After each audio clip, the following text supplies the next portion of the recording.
Welcome to the Regional Chamber's annual Salute to Business Breakfast. I'm Dave Sess, anchor and reporter for WKBN News, a partner and friend of the Chamber, and I'm honored as the Chamber's team and board of directors to be among you for this signature and celebratory event. Thank you, Mr. Caviello. Thank you, Kim. Thank you, Melissa. It's my pleasure to work with you each week on Jobs Now. Glad I could return the favor for you today. Well, we look forward to this program each year so that we may continue the longtime tradition of saluting businesses and business leaders in our community. We will present 6 awards to 8 deserving individuals who have given tirelessly of themselves for those in our valley and continue to make it a better place to work, live, and play every day. We're also honored and proud to welcome General Michael Brogan to the Valley for our keynote event. He retired from the U.S. Marines in 2011 after 31 years of service and is considered one of the military's foremost authorities on equipment procurement and supply chain management. We're looking forward to hearing more during a special fireside chat with the General in just a bit. Now, over the 25 plus years the Chamber has been having salutes, become a tradition that the event was the official kickoff to the Canfield Fair and also to Youngstown State University's football season. This year is no different. In fact, in a moment, we're going to preview the largest county fair in Ohio and the 2022 Penguin season, both of which I know everyone in this room is eagerly excited for and also eagerly anticipating. But first, let me allow to introduce the head table here. To my far left on the upper stage, Tony DiTomaso, Secretary-Treasurer of the Western Reserve Building Trades and our Salute to Achievement Award sponsor. Ted Schmidt, Regional President of PNC Financial Services Group, our Salute to Business Breakfast sponsor. John Arnold, Chief Executive Officer of the J. Arnold Wealth Management Company and our keynote speaker sponsor. General Michael Brogan, our keynote speaker, and Guy Caviello, President and CEO of the Regional Chamber. Seated on the lower tier are 2022 Salute to Business Award recipients, who I would like to ask to stand as your name is called. And please remain standing until all recipients are named. And audience, you can hold your applause. Nancy Weibold, Business Manager with Roofers Local 71 and our Salute to Labor Achievement Award recipient. Ron and Cecilia Bowler, owners and operators of Nothing Bundt Cakes and our Small Business Professionals of the Year. Jeff Magada, Founder and Executive Director of Flying High Incorporated and our Nonprofit Professional of the Year. Tracy Miller, President of Color 3 Embroidery Incorporated and our Business Professional of the Year. Vern Richburg, founder and owner of Micro Solo Digital, our Business Advocate of the Year. Aspasia Liris Bernacki and Richard Bernacki, they're our Entrepreneurs of the Year. They wanted to be here, expected to be here, but they had to address a business challenge which just popped up and needed immediate attention. I'm sure you all can understand that one as well. Thank you.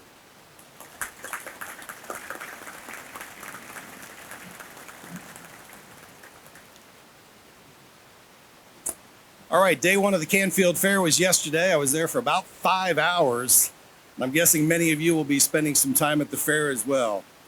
With 175 years in the books, the fair has become an annual tradition for hundreds and hundreds of thousands of people and families in our valley. Somehow each year, the 3rd largest county fair in the entire country, it's even bigger and better than the last. Let's give a warm welcome to Canfield Board President Bob Jarvis.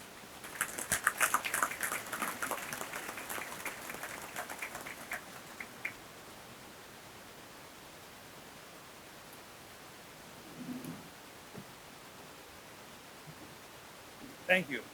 Thank you for allowing us to be here today. What an honor. What an honor to be here to represent the 176th Canfield Fair. And what an honor just to come up front and speak with you today. As you come to the fair this year, I want you to think about us just a little bit different. I want you to think about how many times you guys been in a meeting and we talk about how are we going to change the Mahoning Valley? How are we going to change the state of Ohio? And I'm going to tell you it's the Canfield Fair. Now, I know you all went, okay, wait a minute. How does a Ferris wheel sausage sandwich and French fries change the state of Ohio and our community?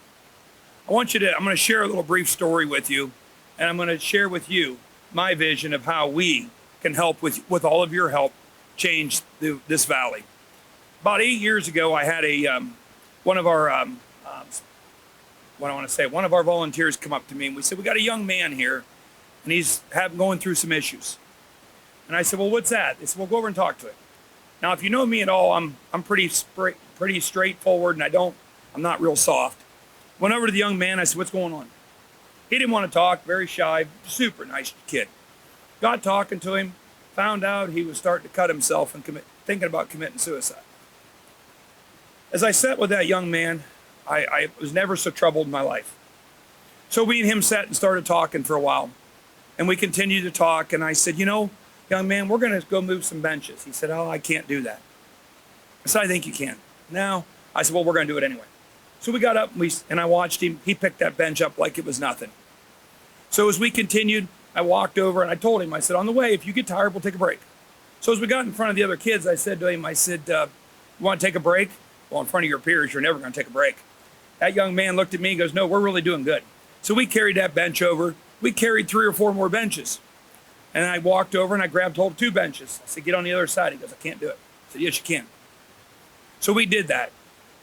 After that was done, the kid's smile came a little bigger. Kid's smile came a little brighter. And as we continued, I grabbed some of the other kids and I said, "Hey, you need to work with him. He's just very shy, very scared." And I'll give you a little bit of history of his past. Mom and Dad had gotten divorced. Mom's a super lady, just a super lady. Dad wasn't in the picture. So this young man already had 1 strike against him.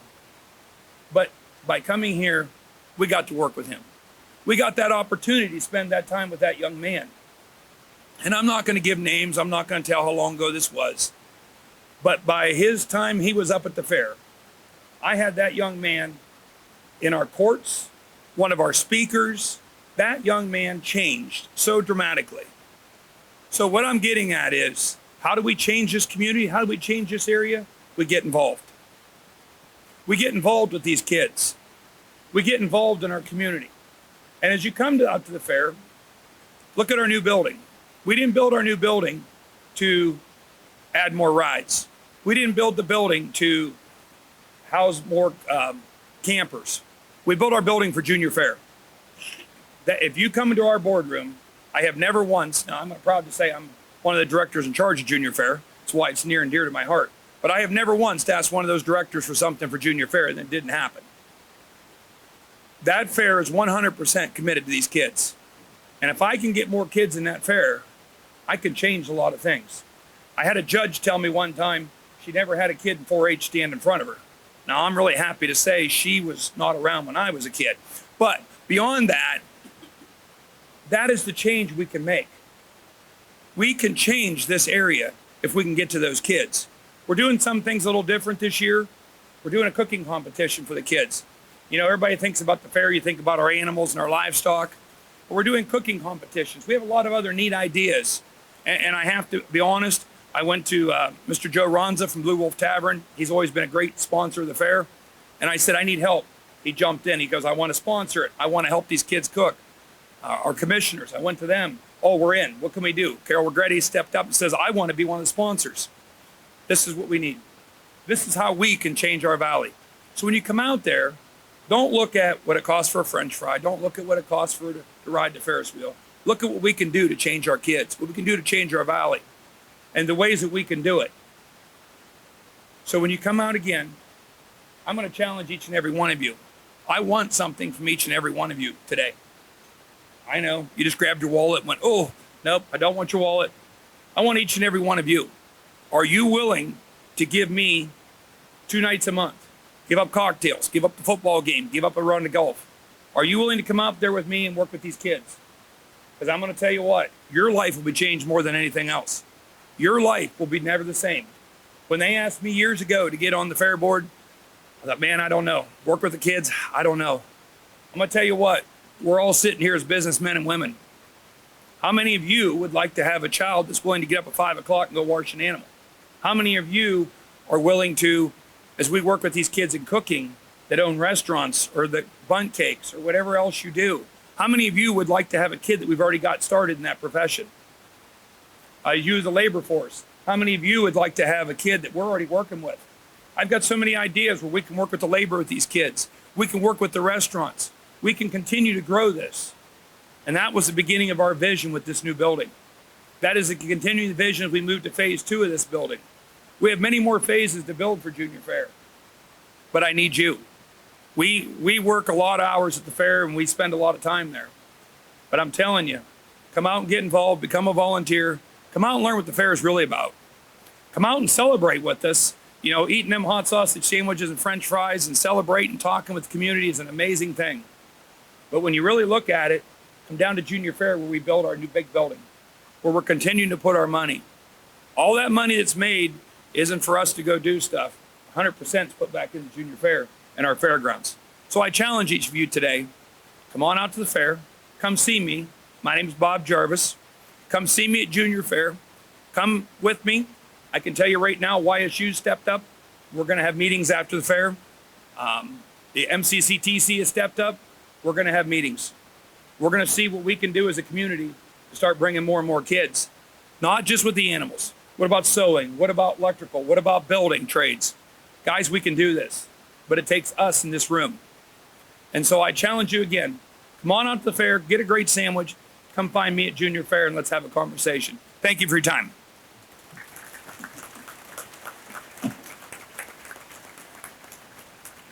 Bob, thank you for your words. Thank you for your challenge.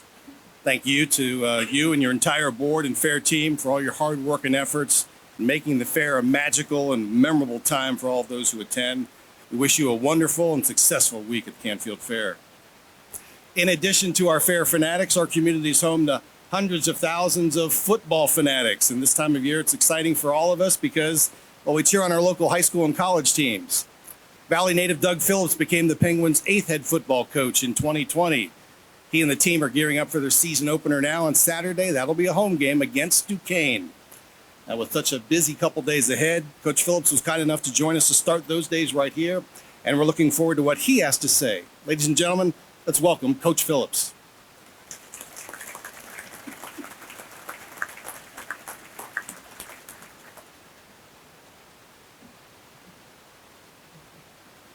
I know last year we usually have a Thursday night game, but our opponent played a week 0. So they played last Saturday, so we're playing Saturday at 2 o'clock. First, I'd like to congratulate all the award winners here. You know, I hope Penguin City, the problem's not with the beer getting into the stadium, you know, today, because I saw a lot of trucks loading up Penguin City beer in the stadium yesterday. So, but want to, you know, again, congratulations to hard work. And when I think of the chamber event, I think beginning of the academic school year, beginning of a football season brings me back to the Canfield Fair. And back in the day growing up, you know, driving over here, remembering the fair. The fair was the start of school after Labor Day. I know a lot now start 2 weeks before Labor Day. It was always the first weekend of high school football back in the day. Now high school football is pushed up. So those fond memories and what it brings to the Valley. And you mentioned, you know, how can the fair change the Valley? We look at the same thing in how a football program can change the Valley.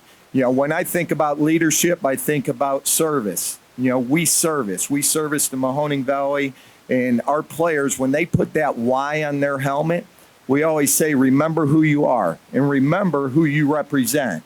And what we try to strive for as we take the field at Saturday at 2 o'clock is that we represent this Valley, and we want to put a product on the field that makes this Valley proud. And we've seen what winning can do to the Valley. We can go back to Coach Tressel, President Tressel, when he was here in the 90s, and how that can change a Valley. We talk about those things with our players and what a winning product can do. As we look forward to this upcoming season, you know, year 3, someone asks, you know, this is year 3 for you. I'm like, gosh, I don't even count that winter season as one, but, you know, it is year 3. Our young men have been working, in what we talked in the beginning of the week, we had a Sunday practice.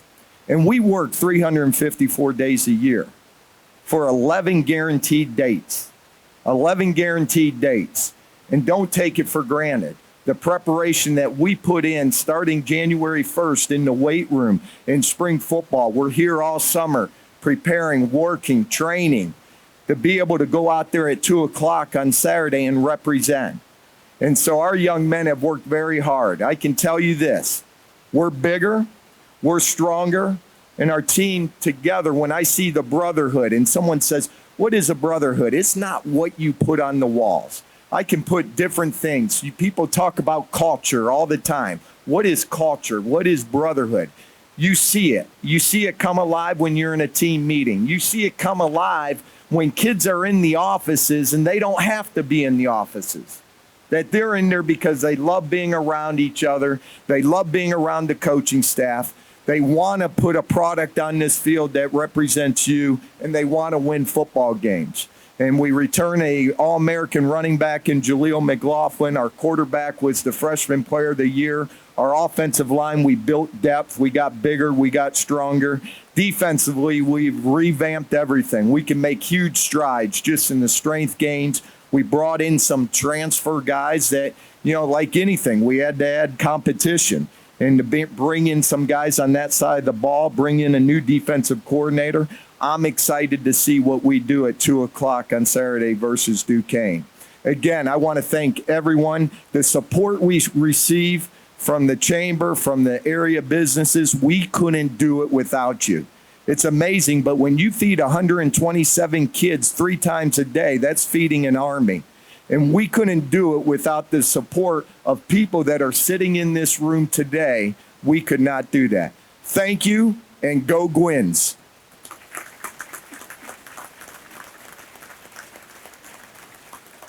All right, who else is ready to put on a helmet and play? We love the Y. We're looking forward to Saturday and the rest of the season as well. Our next order of business, we're going to announce the winning tickets for those who brought needed items for the Dress to Succeed program this morning. The Chamber's chosen significant causes to promote and collect donations at each of its signature events this year. Now, so far, with the support of all of you, they've contributed to the Beatitude House and Angels for Animals, also the Animal Welfare League of Trumbull County. Today, we're honored to donate to Dress to Succeed, a nonprofit organization under the umbrella of Action, a faith-based community organization that works to improve the quality of life in Youngstown. Now, the program is designed to provide dignity to an individual facing a difficult situation, and also to clientele, including individuals moving from prison into a halfway house, or maybe entering the workforce, or those who may have lost their homes or possessions due to a fire or some other disaster. Well, thanks to your generosity and kindness, check out the screens to see what we've been able to collect this morning. The Chamber team randomly pulled 4 tickets from among all of you who donated, and the winners of $25 gift cards, which may be picked up on your way out, are Elise B., Bruce Neff, Pat Coffey, and Bonnie Boardman. Again, your gift cards will be at the registration as you leave today.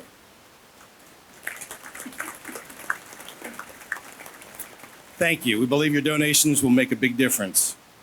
I'd also like to welcome back and thank to our longtime sponsor of this event, or all of our sponsors, the PNC Financial Services Group, also Western Reserve Building Trades, been part of this event for the past 13 years, while the J. Arnold Wealth Management Group, which supports many of the Chamber's government affairs and foundation events, is joining us at Salute for the 2nd year. Now, we're fortunate that these businesses continually support the Chamber and its initiatives, and the team appreciates the generosity that allows them to bring you more than 100 programs and events each year. Please join me in welcoming for remarks from PNC, Regional President Ted Schmidt. Thanks, Dave. And this was such a great crowd. I love to see everybody out here today. This is my favorite weekend of the year. I know there's holidays and stuff, but think about it. High school football, Battle of 224, Canfield, Poland. YSU football, the fair. You can't beat it. So I'm just glad and proud to be a sponsor for this event for the past 13 years. And it's because of the partnership we have with the Chamber. The team that Guy has built, we believe in him, and we want to continue to do support him in his endeavors. So again, I just want to say thank you for coming today. We have a great program, and get out to go enjoy yourself at the fair. I'm sure I'll see you out there. Have a great day.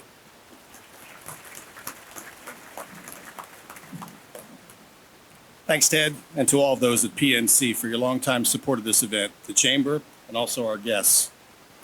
We're going to hear from our friends at J. Arnold and the Building Trades a little later in our program, but to John Arnold and Tony DiTomaso, we're so appreciative of your partnership in the work at our Chamber and what we've accomplished together with both of you helping. I'd also like to take a moment to thank all of our additional Salute to Business sponsors for their commitment and participation this morning. Partner sponsors including Commercial Metal Forming, H.D. Davis CPAs, Krugliak Wilkins Griffiths and Doherty Company, LPA, and Platts Realty Group. Also patron sponsor, Dawn Incorporated. Now our cake for breakfast sponsor, I see a lot of empty ones on the tables as I'm looking across right now, because whoever said you couldn't eat cake for breakfast was clearly wrong and never tried nothing bundt cakes. They're everything awesome, right? Also our VIP reception sponsors, AIM Transportation Solutions, Brookfall Group, Hollywood Gaming, Humtown, Strong Press, Team Neo, also the Western Reserve Port Authority. Can we please have a round of applause for all of our sponsors this morning?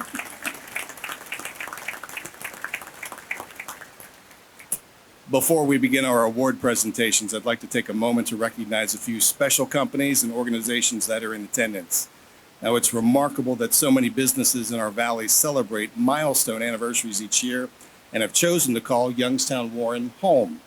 We're proud to salute those businesses that are marking 25 years or more, as well as celebrating 100 plus years in business.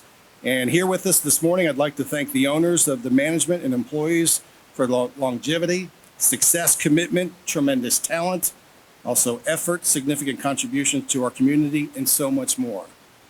So to the 14 businesses that are here today, on behalf of the staff, board, fellow members, and the entire community, congratulations. Now, I'd like to ask those who are representing these businesses to stand as I read their names. As we noted earlier, with 176 years, and they had to leave just a few minutes ago, the Canfield Fair. Celebrating 150 years, Manchester, Newman, and Bennett. At 142 years, the Public Library of Youngstown and Mahoning County and Huntington National Bank. With 133 years, Akron Children's Hospital. Celebrating 133, Premier Bank. Marking 131 years in the Valley, Farmers National Bank. Celebrating 114 years, Compass Family and Community Services, and the McKinley Memorial Library. With 112 years, the Western Reserve Building Trades and the Youngstown Columbiana Association of Realtors. Celebrating 102 years, Commercial Metal Forming. With 65 years in business, Mercer County Community Federal Credit Union. At 60 years, Litco International Incorporated. And with 30 years, the Bury Financial Group. Can we please give these companies a round of applause?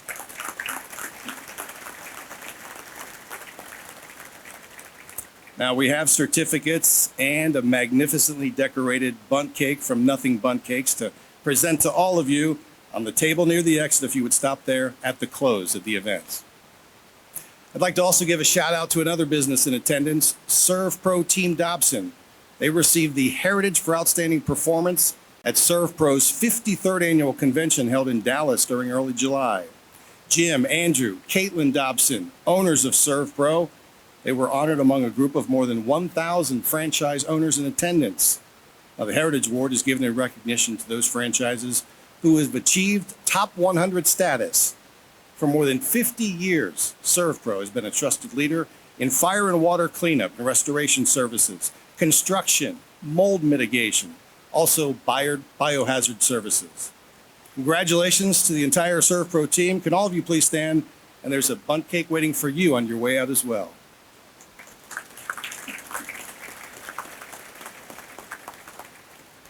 All right, it is now my distinct honor to begin the awards presentation portion of the program. We film stories with our honorees so we can show you why we're saluting them today instead of merely telling you. Our first award, Business Professional of the Year, is presented annually in recognition of a Valley business owner's professional leadership in the overall success, continued growth and development, longevity, and community presence of his or her company. Please turn your attention to the screens to learn more about our recipient, who has experienced tremendous growth since founding her business 27 years ago on the back porch of her parents' house, and just expanded again by moving into a 43,000 square foot facility in Warren to accommodate that growth. Let's meet Tracy Miller, president of Color 3 Embroidery. I am the owner, founder, creator of Color 3 Embroidery and Screen Print. As a wholesale apparel decorator, what that means is that we embroider shirts, we screen print shirts, we do hats, we do bags. Anything in the soft goods realm is what we do. We do heat applied, we do laser. This growth opportunity that we have and this move is actually opening up the door for us to add additional decoration services. We started in 1995. I got the idea for this embroidery business because of a bad service experience when I was trying to get some shirts made for the company I was working for at the time. The experience was kind of mediocre, and so I thought I could do it better. Problem was I didn't know how to sew or know anything about machines or any of that. So did a lot of research, figured it out, and I started with a small machine on my parents' enclosed back porch and kind of taught myself the trade and went from there. We just grew exponentially over the last 10 years. I think we had over a 3-year period about 200% growth.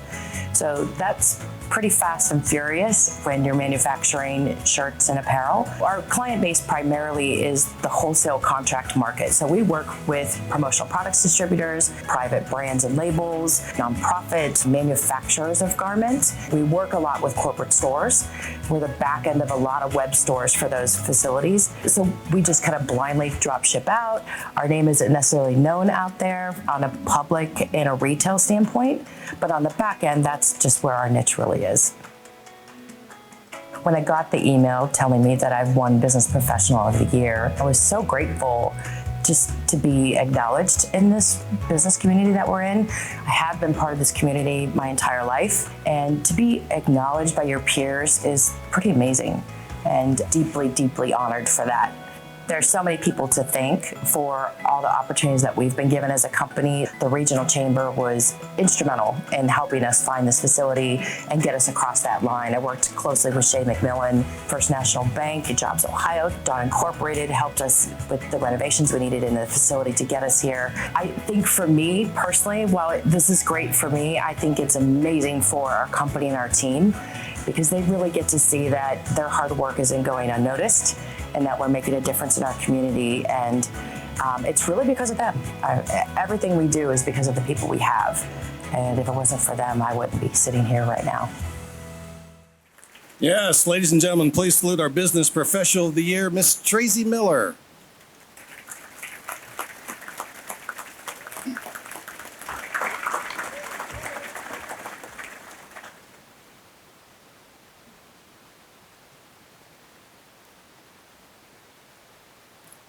Congratulations, Tracy, on the success and growth of Color 3 and all you do to shine a spotlight on the Youngstown-Warren region. We wish you the best for much continued success. We next present our Business Advocate of the Year Award for a positive and significant impact on the development or advancement of a business or businesses in the region. Over the past 6 years, our recipient has been responsible for the development of programs and resources that support the diversification of the supply chain across 7 counties. Now, in the past, as chair of the Regional Chamber's Diversity, Equity, and Inclusion Committee, he's also been instrumental in and a crucial part of the creation and launch of the Regional Chamber's DE&I initiative that kicked off with a Matchmakers event in June. Let's learn more about Vern Richburg, founder and owner of Micro Solo Digital and a member of the Chamber's Board of Directors. My name is Vern Richburg, and I'm the founder and owner of Micro Solo Digital. As chair of the DE&I committee at the Regional Chamber, myself and the others work real hard to try to help the community come together, help the Chamber do outreach to the minority, women-owned, and veteran-owned businesses. From my perspective, the importance really lies with connecting the community that oftentimes is not just overlooked, but oftentimes where opportunity isn't shared. Working with the Chamber has been a real treat in terms of working with businesses who are not on the radar, helping them acclimate themselves with all of the things that the Chamber has to offer, making them feel comfortable at Chamber events, introducing them to others in the community who can be mentors or who can be partners in their business growth. The Chamber did several outreach events directly with minority businesses, so we had roundtable events. And so from that effort, we listened and we learned, And the result was the DE&I inclusion event that we held at Standby. This was our flagship event. So we rolled all of those things in there. And the biggest thing that we learned was the need for a networking opportunity, not just to meet, some of the players who were in the room, but amongst themselves to be able to turn and look to each other and how can we help each other? That was the big winner. During my tenure at YBI, I spent time in the supply chain diversity area. Formerly had a background in minority business where we were, again, connecting minority businesses along with women and veteran-owned businesses with opportunities, in particular, certifying them as minority business enterprises or women business enterprises or veteran business enterprises, whatever the case might be. Those things were critically important to opening up the opportunity door. And so the work that YBI continues to do is critical in terms of this infrastructure. When I found out that I was going to be the Business Advocate of the Year, naturally I was, overwhelmed and excited. Certainly I felt that the work that I had done with the Chamber was a lift where many hands made the work light. In some small term, whatever leadership that I was able to provide, being the head of the committee, along with my co-chair, I'm grateful for that opportunity. Certainly I would say thanks to not just Chamber partners, but people I've had the chance to work with. I'd say thanks to Valley Partners and Liberty. I would say thanks to the Mahoney County Commissioners, our regional banks. I'd like to say thank you to Chase and to Huntington, and of course to Farmers, along with Rich Delisio at the PTAC, Stephanie Gilchrist. And so again, I want to thank the Chamber for the award. I'm very grateful. Congratulations to 2022 Business Advocate of the Year, Mr. Vern Richburg.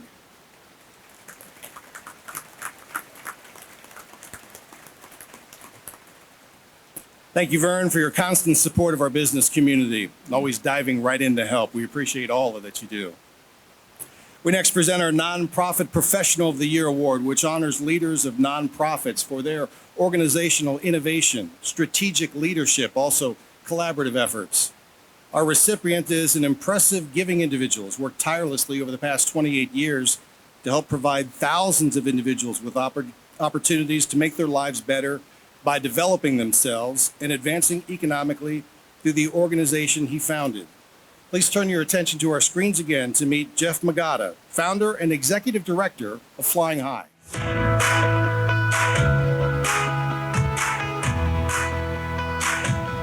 My name is Jeff Magada. I am the founder and executive director of Flying High Incorporated. Our mission is to create opportunities for people to make their lives better. And we do that through educational activities, through our professional development center vocational school. And we do that through our alcohol and drug treatment services, that we help people get marketable for employment so that they do not have addictions to overcome. And we do that through our job placement welcome centers that are located both in Mahoney and Trumbull counties.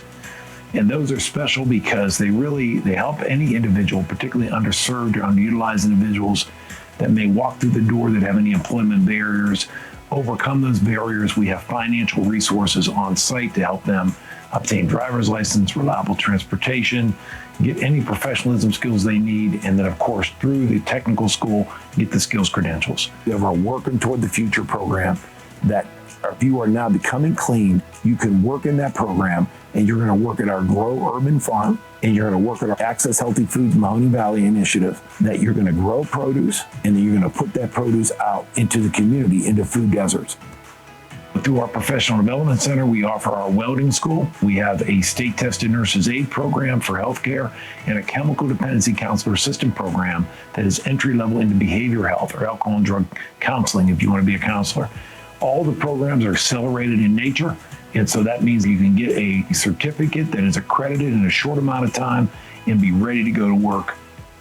I received a call that the Chamber was naming me the Nonprofit Professional of the Year for this year. And I could not tell you how thrilled I was. And because, it means so much to me because I know of all the great people that are involved in the Valley in this nonprofit sector.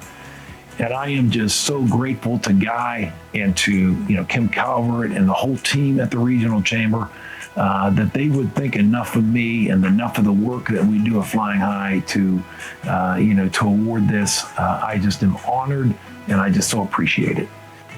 very grateful, and I'm very appreciative to the most beautiful lady that I know, and that's my wife. I'm just also very grateful to all the staff at Flying High. I have an excellent staff here, and they have a genuine concern for the people we serve, and they do whatever it takes to help them get them to their goals. I just so appreciate all the board members of Flying High and all the support that they've given through the years here to help us grow this and continue to evolve our services so we're providing better opportunities for the community. And also everybody who has in any way invested in us financially, all the foundations and the agencies that have believed enough in what we do to actually invest in it. I cannot tell you how appreciative I am of that. Yes. Salute our 2022 Nonprofit Professional of the Year, Jeff Magada.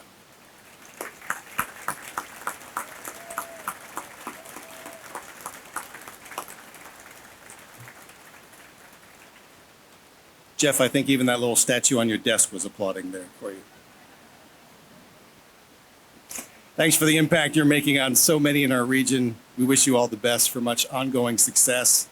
On a related side note, Jeff and Flying High have been one of the partner agencies in the Ohio to Work initiative that's being spearheaded locally by the Regional Chamber and Mahoning Valley Manufacturers Coalition.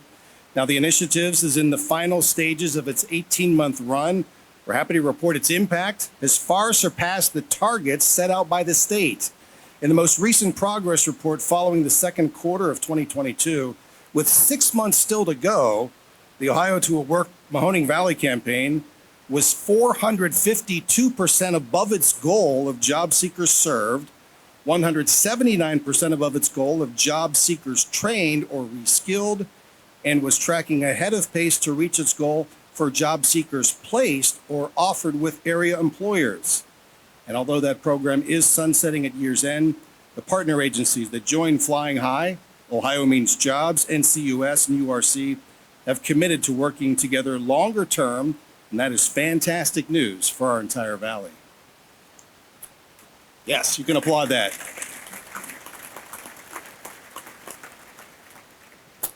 Our next award was created to honor the spirit of entrepreneurship and innovation, as well as growth in our valley. What our recipients have done in all those areas has been simply astounding, turning all eyes on their expansion in downtown Youngstown when they recently converted a warehouse into a brewery and tap room and opened to great fanfare. Now, because in addition to that cool new space, the brews are pretty darn good too. They've been popular since Penguin City Brewing was established just a few years ago. Ladies and gentlemen, please turn your attention to the screens again to meet owners Aspasia Liris Bernacki and Richard Bernacki. I'm Aspasia Liris Bernacki, and I'm the co-owner of Penguin City Beer. We are a beer manufacturer in downtown Youngstown, and we just opened a 32,000 square foot manufacturing facility, tap room, and event center. We are big promoters of downtown Youngstown, always, wanted to be a part of the revitalization. We were both looking for career changes. My husband, he's a beer enthusiast. I love and have been in various downtown projects, so we kind of came up with this idea of where's Youngstown's beer? How come all the bigger cities have a beer that, they're proud of, that they rally behind? Where's Youngstown? So it's kind of what kickstarted that idea. When we first came up with the name, Penguin City Beer, it was almost like a light bulb just flashed above my head. And I envisioned a big warehouse. I envisioned jobs, and I envisioned just a community gathering space. And it's kind of unreal that this actually happened. I mean, sometimes I walk in this building, I can't believe we actually got to this point from 2017 when it was just a conversation. When I first found out that we got this award for Entrepreneur of the Year, it was tearful. I started crying. It's a lot of work. I mean, I give it to people that want to start a business. I mean, you give up a lot for your passion. I love that people also saw the hard work that we put into it. There are so many thank yous. I have to say, Lisa Resnick, she brought us to this building. I didn't think this building would be a reality, and she kind of helped us. So I would say Lisa kind of kickstarted this whole idea of being here. Obviously, my family, they have been supporting this project since day one and believed in us. I couldn't have done this without my family, and also my employees that have been here since we started in my garage. They came here, they grind, they work so hard for this, and they believe in it that it brings me to tears sometimes when I think about it. So I do thank them a lot. Yes, Mr. and Mrs. Richard Bernacki, Aspasia Lyris Bernacki, we're sorry they couldn't make it today, that something came up, but we know they appreciate this award. We love what they're brewing, right? But we love even more that they're brewing it down the street and showing the world what they're made of. We wish them the best and continued success. Our next award, Small Business Professional of the Year, honors those who display exemplary leadership in his or her business and dedication and commitment to customers and the community overall. This year, we present the award to a couple who left their forever home in Dallas last year and chose our valley from among several choices across the United States as the place to open Nothing Bundt Cakes. And as all of you ate one of their delicious Buntini cakes with your breakfast this morning, I think you're as grateful as I am that they did. Listen in as Nothing Bundt Cakes owners Ron and Cecilia Bowler tell us more.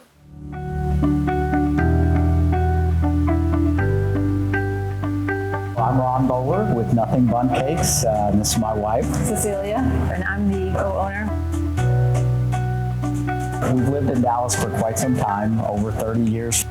We had been going to the Nothing Bundt Cakes in the Dallas-Fort Worth area for years and enjoying the cake. We would walk into the bakery. We'd love the feeling that we got when we walked in. The cake was obviously amazing, which is what kept bringing us back. We were in a different franchise system at the time, and we really wanted to open a bakery in Dallas. This was back in 2014, so we called them up and said, hey, we want to open a bakery in our hometown in Dallas, and they were sold out in the Dallas-Fort Worth area. We were in a competitive brand, so they said as long as you're in that competitive brand, you can't be in our brand too. So we continued to expand in our other franchise business, all the while keeping our eye on Nothing Bundt Cakes. And finally, we just said, we want to do this, and so we sold our other businesses. It was a perfect time for us. If we were ever going to pack up, sell our forever home, and move across the country, this was the time to do it. We've loved every minute of it. It has been such a great move and experience, and we get the question all the time about why did you move from Dallas to Youngstown, Ohio? You know, this business is what brought us here, but we have been up here on business a couple of times. We have some friends in the area, and so we loved the community. It's just a very family-oriented community, so we felt like of all the options that we had for moving, this was going to be the right fit for Nothing Bundt Cakes and for us. The bakery is set up for gifting, kind of a one-stop shop. You can come in and get your gifts, your greeting cards, and then cakes that are perfect for any occasion. We have 4 sizes of cakes. We have our buntlets, which are individual sizes. We have our buntinis, which are sold in a dozen. And we have our 8 and 10-inch cakes. And we can decorate them, birthday, anniversary. When we got the email about the award, we were just very humbled and surprised, and we love being in the community and building connections with our guests and the fellow business owners, and we were thrilled to get the award. I certainly weren't expecting it, and we're just so new too. Yeah. So. And just had a year birthday, so 1 year anniversary, and so we really appreciate it. So we want to thank the team at the Chamber, and Jackie has been great to work with, and Kim and everybody else. So it's just been really great. Ron and Cecilia Bowler.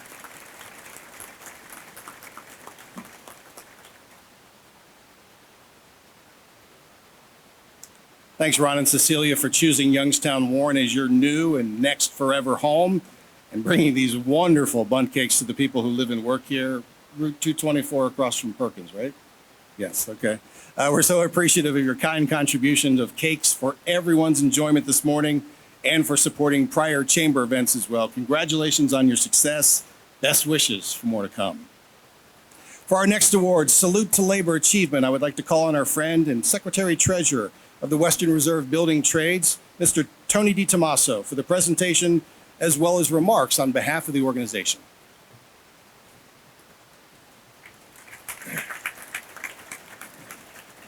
Morning, everyone. I want to thank, first of all, congratulate all the award recipients and thank the Chamber for shining a light on some of the great things in the community, the stuff that the bowlers recognize in this community. So thank you, everyone, for that. And I'd like to take the time to tell you a little bit about the building trades. As like Guy said, we're 112 years old. We were chartered January 12th of 1910. And although our name has changed, our mission hasn't. The 15 skilled trade organizations that make up the building trades also represents 25 local unions with jurisdiction in Columbiana County, Mahoning, and Trumbull counties. We represent over 9,000 members collectively. These craftsmen and women are provided good paying temporary jobs with benefits and an earn while you learn education.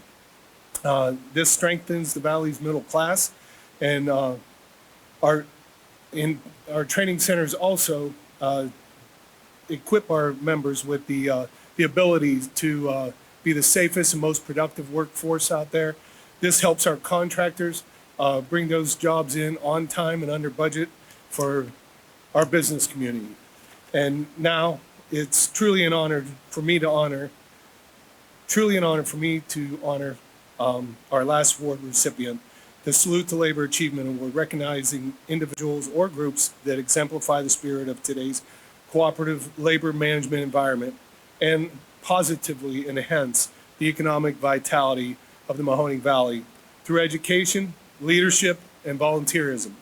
The Western Reserve Building Trades and Regional Chamber partnered over a decade ago to create and present this special award and are proud to recognize an individual we feel has been more than an asset to her trade, in addition to being the first female business manager with Roofers 71.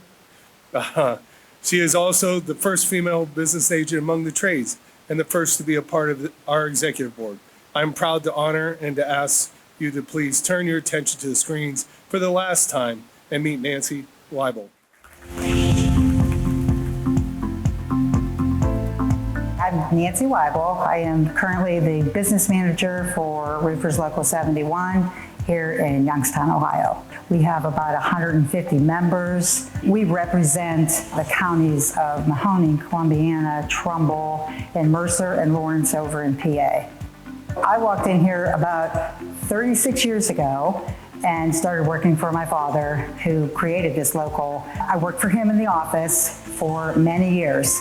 And upon his retirement, my brother took over that position and I worked still in the office. And after he retired, I took the business manager position as well. So 36 years later, I'm still here and it's still in our family. My oldest son is actually a roofer with one of our local signatory contractors. I believe in the union, we offer many benefits for our workers. They have us to back them. We're here for them. We're here to give them the best opportunity that we can provide for them. I'm very hopeful with our future here at Local 71. You could just look around, even coming into this event today, you could see the construction going on. There's so much work coming into our area. So I'm very hopeful that we will strive, and we're always looking for workers. When I found out that I was awarded this, I was completely shocked, humbled, and grateful that, I was given this by colleagues. I feel that it's not an award just for myself, because it really takes a team in our line of work. We all back each other up and try to help each other out as much as possible. I would like to take the opportunity to thank my father, Sal Ponzio, for giving me this opportunity all those years ago. I hope I'm doing you right, Dad. I'd like to thank my brother for helping me out the years that he was here. I'd like to thank my family. I'm married and I have 3 sons. I would like to thank all the men at the building trades that nominated me for this position. I appreciate every one of you. I'd like to take this time too to thank all my members of Local 71 and my officers that it's all I have to do is call you and you're there for me. Thanks for having my back always. And I'd like to also have a shout out to all my signatory contractors that employ all my members. Thank you.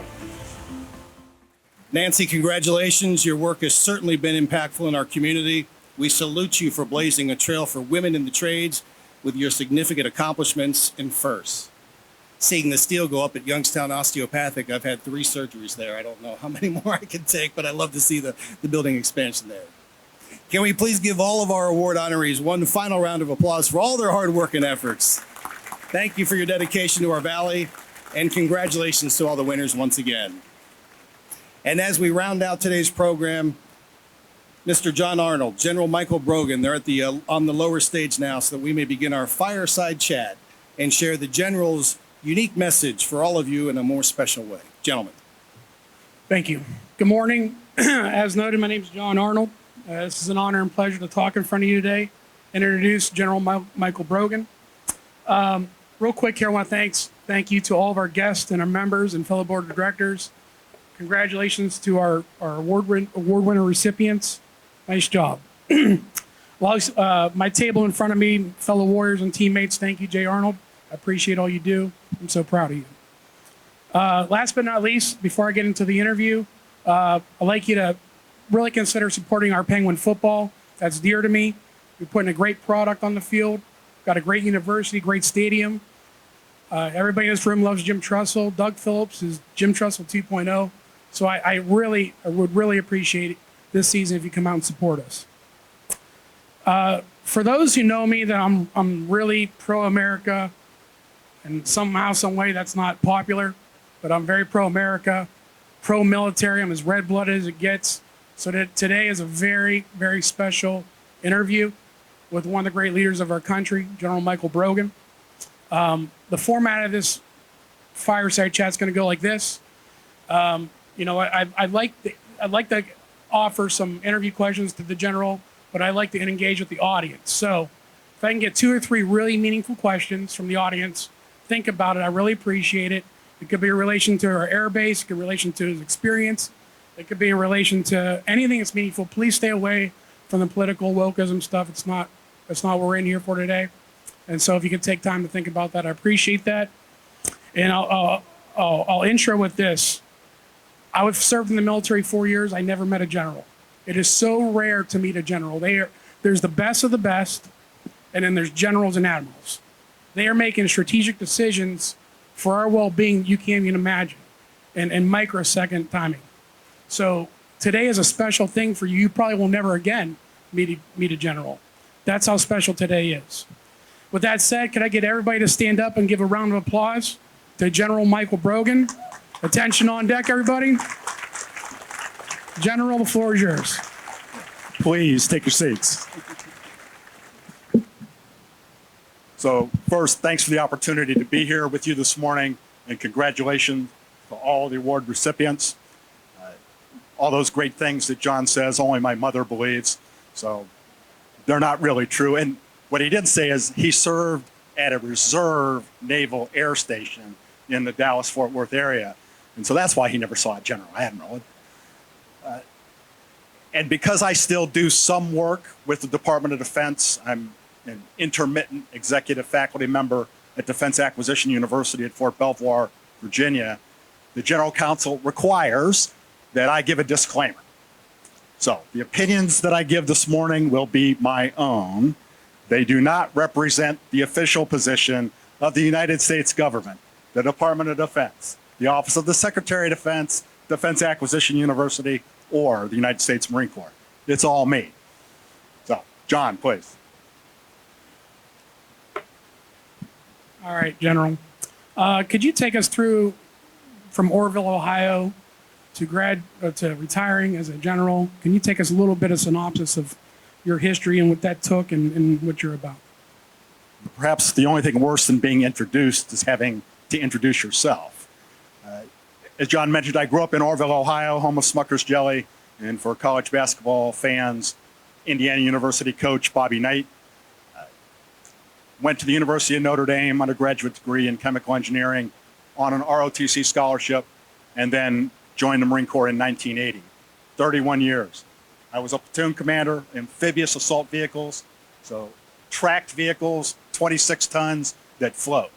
Drive off the back of a ship, go to the beach. Company commander during Desert Shield and Desert Storm. We carried 1st Battalion, 5th Marines as part of Task Force Ripper. So attacked through the 2 obstacle belts during the ground war, Kuwait City on the 4th night. So my 4 days of combat, nothing compared to what the young men and women have done for the last 20 years in Iraq and Afghanistan. Commanded a battalion of that same type of vehicle, and then transitioned into government contracting, acquisition, and procurement. Commanded Marine Corps Systems Command at Quantico. It is the acquisition organization of the Marine Corps. If a Marine wore it, ate it, slept in it, talked on it, rode on it, or shot it, we bought it. Everything except aircraft. Naval Air Systems Command buys all aviation equipment for both the United States Navy and the United States Marine Corps.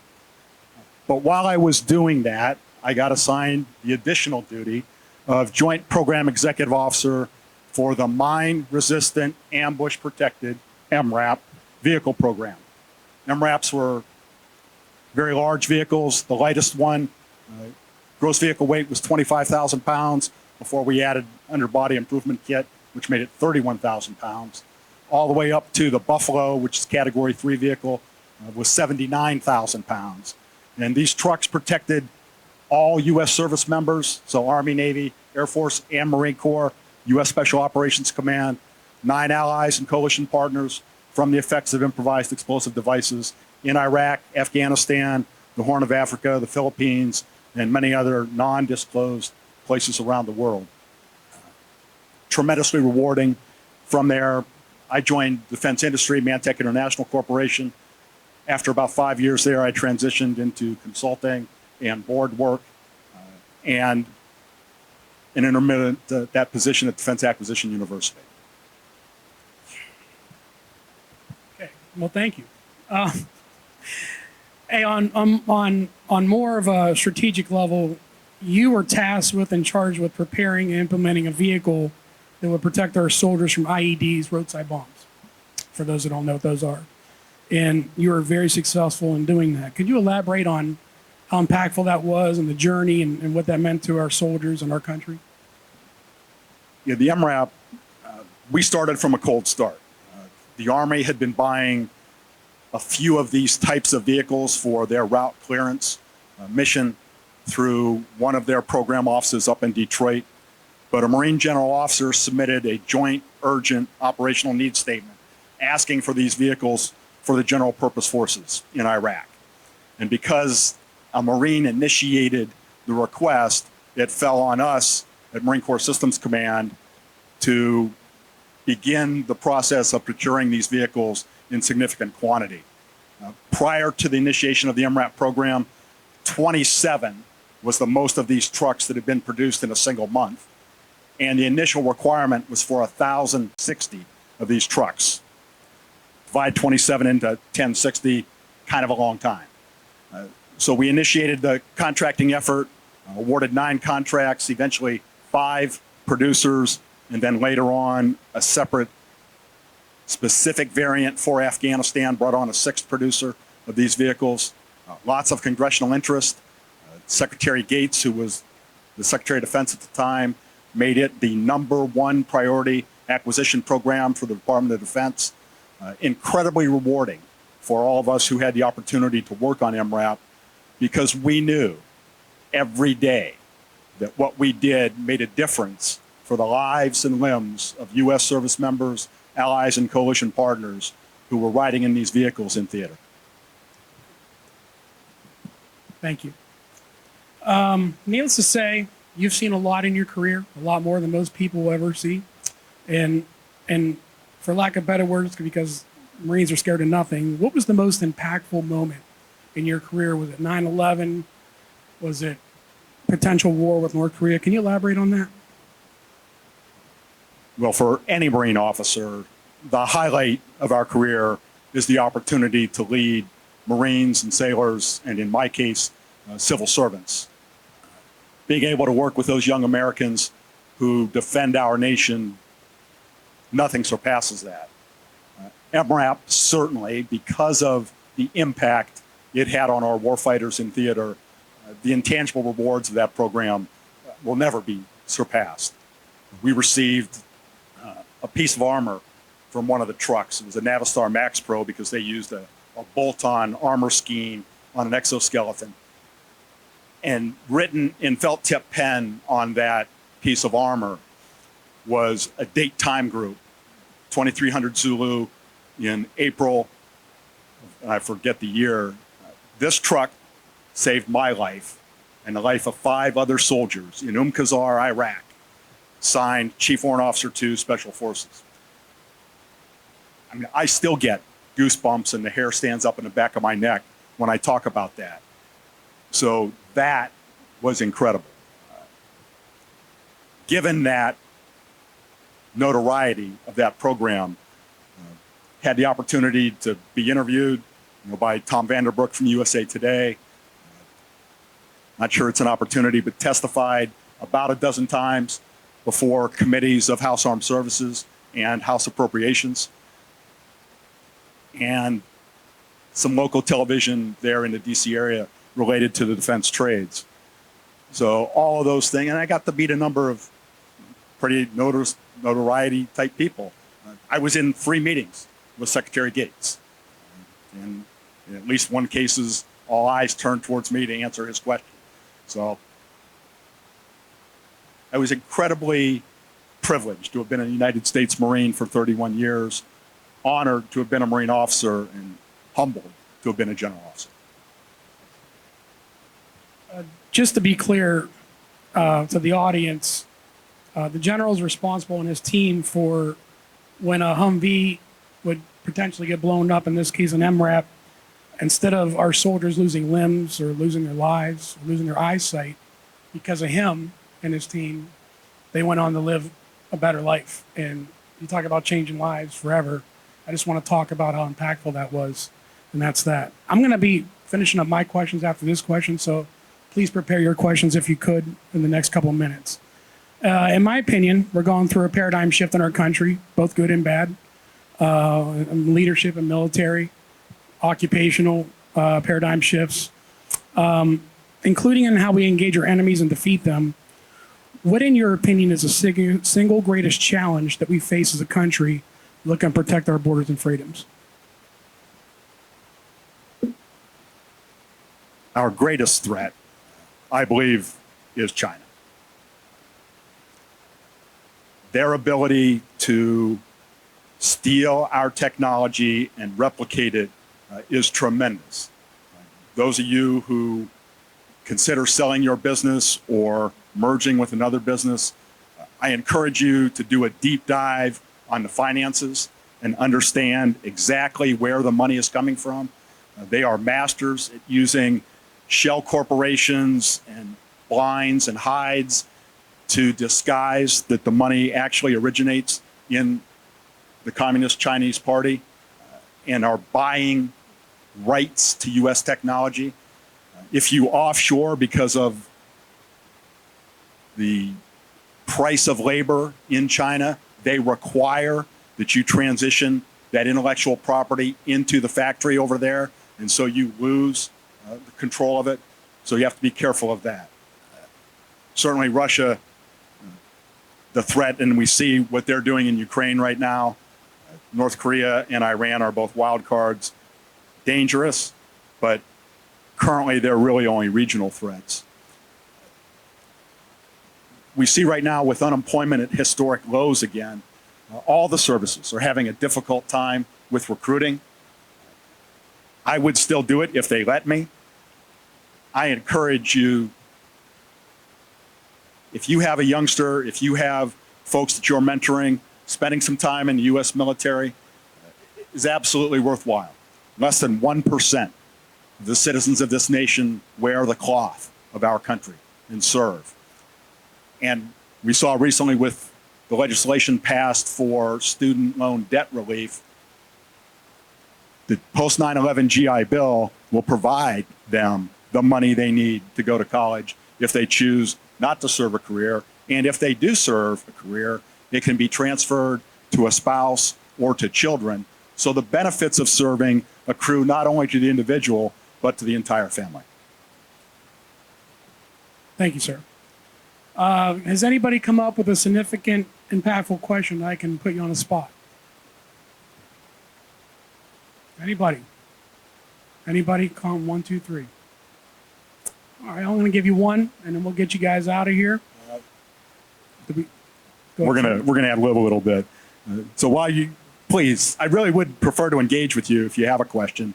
But when we did some prep, talking with the chamber, they asked about how you can help attract money to the local air reserve base. There is a specific appropriation called National Guard Reserve Equipment Appropriation.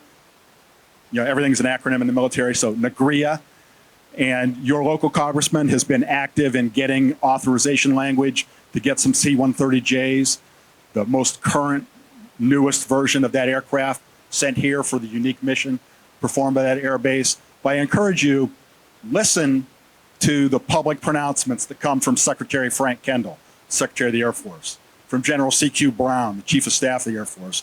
Understand what it is they want to do, what their priorities are, and look for ways that you can help this base integrate to accomplish those missions, to support the active Air Force in accomplishing their roles for the nation. That will help bring funds here to the air base. I understand it's the largest local employer, so that's one of the things that you can do. I also understand one of the local businesses is an industry leader in additive manufacturing. The Marine Corps several years ago brought additive manufacturing to its field maintenance units so they could quickly produce repair parts that might not be on hand, needed to put a piece of equipment back into operation. The Navy is now putting additive manufacturing machines on board ships so that they can repair while underway rather than having to go into a port. Though there might be some application on aircraft currently, I suspect Naval Air Systems Command, Wright-Patterson, the Army down in Hudson at Fort Rucker in Alabama, all jealously guard that prerogative regarding to airworthiness certification. So being able to break the code and get parts that are made by additive manufacturing airworthy certified can help push that technology even further into the armed forces. Thank you.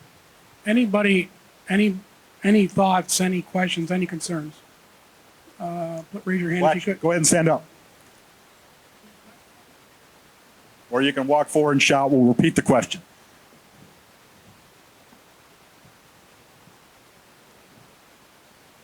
General, thank you so much for your service. Truly honored. You've led at scale in your career. What has been for you to lead at scale the most important leadership practice that you've had to pass down to make sure that you have a really cohesive team and unit? Certainly. So you asked about leadership at scale and what that requires. As a young captain, company commander, I probably had a reputation as a micromanager. Wanted to be involved in everything and do it all. At scale, you can't. You've grown your business, you know. You can't do it all yourself. You have to be able to delegate. You can delegate authority, but not responsibility. The commander is responsible for everything that happens or fails to happen. In fact, a couple of years ago, I was investigated for using the wrong color of money to do some of the training equipment and facilities, although I didn't think they were facilities because they were cargo containers stacked on top of each other into which were cut doorways and windows. So to me, they were equipment, not buildings. But those who determine all things around appropriations decided that we should have used military construction dollars instead of operations and maintenance dollars to do those things. And even though it was a colonel subordinate to me who oversaw those contracts and actually wrote the specifications and requirements, I was the commander. And so even though I'd been retired for 9 years, I was still found responsible for using that wrong color of money. So responsibility remains with the commander, but delegate as much authority as possible down to your subordinates and let them accomplish the mission. Turn them loose, and they'll do a great job for you. Excellent. Anybody, can I get one more question over here?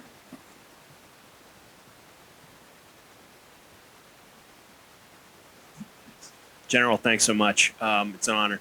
You know, the military experience is fascinating, but I know one thing that I was hoping you might speak to was your supply chain, your logistics experience, as far as the unprecedented challenges that we're sort of facing right now, specifically as a nation, and kind of what you see as, you know, the path forward, both from the supply chain side, but also the domestic manufacturing. Certainly. So when we built the MRAP program from the ground up, I got beat up in one of the hearings. Chairman Gene Taylor from Mississippi, he was chairman of the Sea Power and Expeditionary Forces Subcommittee of House Armed Services. Why are you buying from 5 different manufacturers? Why don't they all have the same engine? Now we're going to have to stock multiple repair parts. And I said, I understand, but I'm not going to be able to convince a company not to use a Caterpillar engine if that's what they've been using, or a Cummins diesel if that's what they're used to, or in the case of Navistar, they produce more medium diesel engines than anyone else in North America. They're going to use their engine in their truck. But I told him all 3 of those engine manufacturers are widely used throughout the Department of Defense. In the case of Caterpillar, they have a worldwide parts distribution system.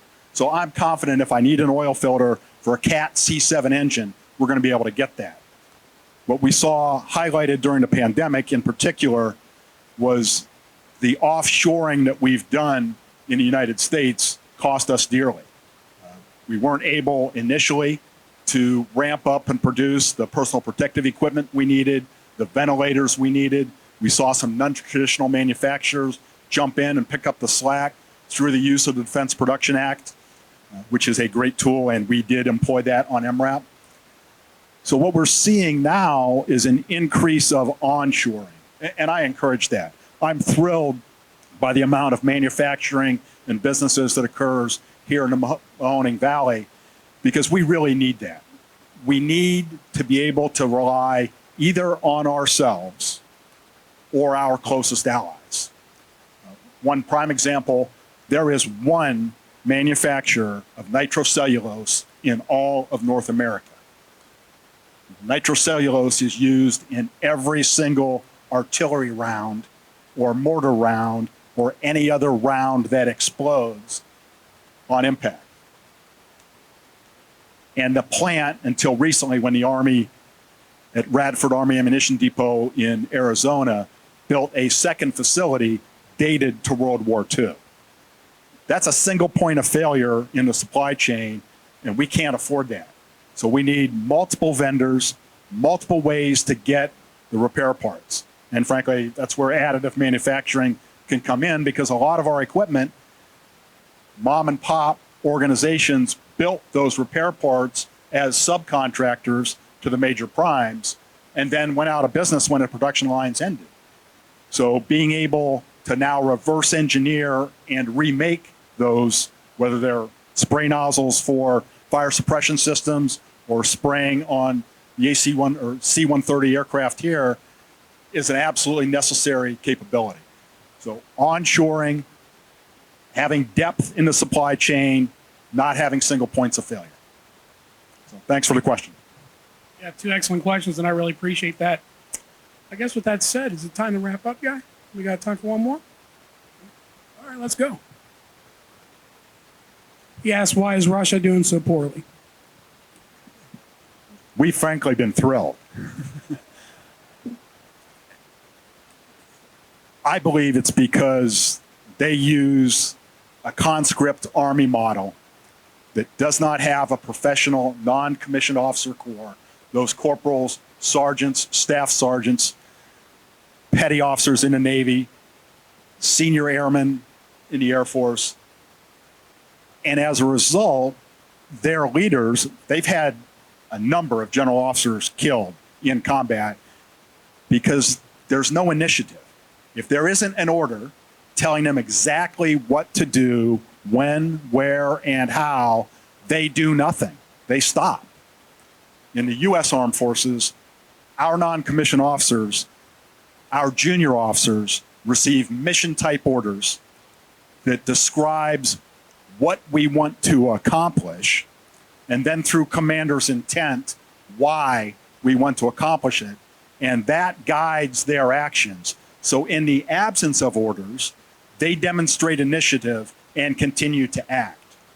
So all of you who hire, you want to find those young non-commissioned officers who leave the U.S. Armed Forces and have them come work for you, because they bring tremendous skills in leadership, in ability, and in being able to take initiative and act without specific direction if you've told them the why it is you want to do something. Thank you, sir, for that insight. We're going to conclude, and I want to say thank you one more time to our leadership and the chamber. And most of all, thank you, General, for taking your time all the way from your family from Virginia. Can we get one more standing ovation for the General? It's a great honor. Thank you, sir. Please. Sort of it described the importance of the man sitting up here. For him to move while he was a general from one location to the other required multiple aircraft to protect him. That's how important this man is up here, is it to our government. So thank you, General, for spending some time with us. Our award winners, congratulations. Ron and Cecilia, this is about a year tardy, but welcome to the Mahoning Valley. We appreciate you being here. Kevin Brogan, General's son, #2 at Hollywood Gaming. I don't know how overdue this is, but thank you for choosing the Mahoning Valley to be the location of your home for your family. And Colonel Lawson from the Youngstown Air Reserve Station can't be with us this morning. He had us joined us for dinner last night. Talked about what we heard from Kevin, from the Bowlers. He's not from here, got stationed at the Air Reserve Station, and went on and on last night about how he loves this community and how welcoming we are, how friendly we are, how this is the place he wants to raise his family. And I've heard it from Kevin. We're hearing some things like that from the Bowlers. I want to thank you guys for being such good ambassadors and for creating such a good community, because it helps us do our work. And one last thing about our work. The General gave us some great advice last night about our Trumbull County's largest employer, the Youngstown Air Reserve Station. Your chamber team is working on that with the Eastern Ohio Military Affairs Commission, so we'll use that advice and we'll continue to make sure that we protect our largest employer. The General talked about additive manufacturing. Your chamber team is partnered with America Makes and is making sure that Youngstown is the world's leader in additive manufacturing. And the General talked about reshoring. Your chamber team on the economic development side is actively engaged in an incredible amount of economic development projects around fixing the supply chain and reshoring. Your chamber team is at work for you every single day, and I want to thank that chamber team because you guys somehow make me look pretty good. So I appreciate all the work that you do. With that, everybody, please have a great day, and thank you for being here. You've made this a tremendous success.